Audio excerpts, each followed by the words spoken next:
This is just a big bowl of awesome, and this is where you go to get it. At Pho Dakao in downtown Framingham, steaming hot, authentically delicious Vietnamese noodle soup is the star attraction, no matter how you pronounce it, as owner Dang Pham explains. The correct pronunciation for it is actually pho.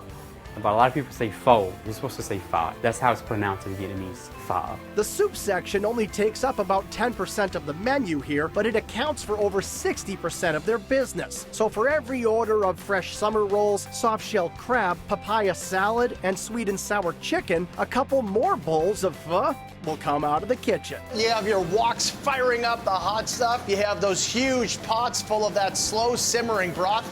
Let's make some pho.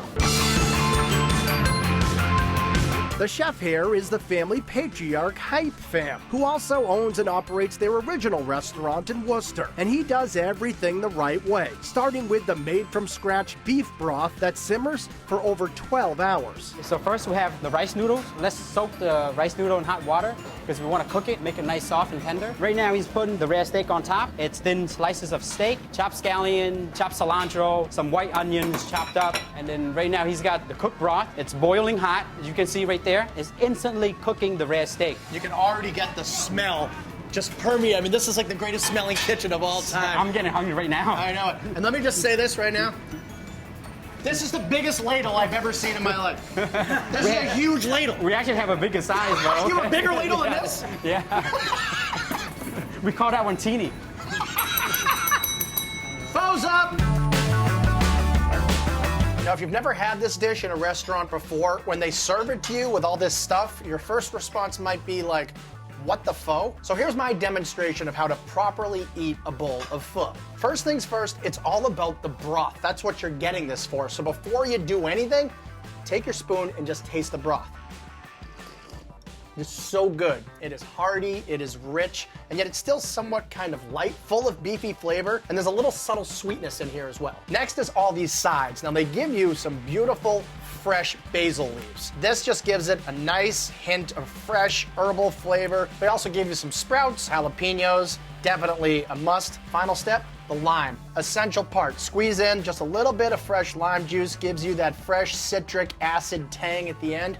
Perfect. And now you just mix it all together. Pretty simple. We got some rare steak in here, we got some beef balls, tons and tons of noodles, all the cilantro, the onion, jalapeno, the basil, lime. It's such a melange of just incredible flavors. The smell is nuts. Pho is very tasty, it's filling, and it's very good for you. It's a whole meal. It's not just a little soup or a little appetizer, but it's meant to be eaten as a whole meal. Now for the noodles and the meat, you use the chopsticks. For the broth, you use the spoon. Let's go for the noodles first.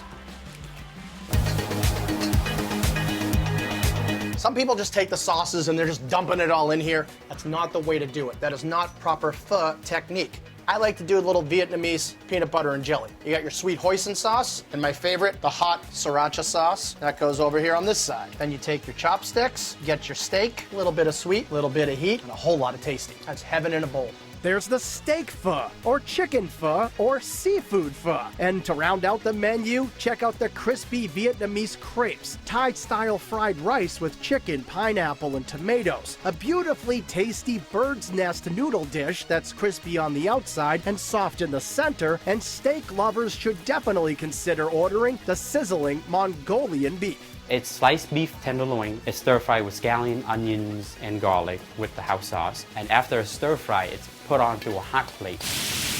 As soon as the chef makes it, you have to bring it out right away because you want people to see that. You want people to see the sizzling. First thing that happens, you smell it coming out from the kitchen, and then you would hear it because the sizzling noise, and then you would see it, and then you would taste it. So I think it hit all your senses. A little sizzling beef, some steaming hot soup, and you have a meal that will bowl you over. That is phenomenal.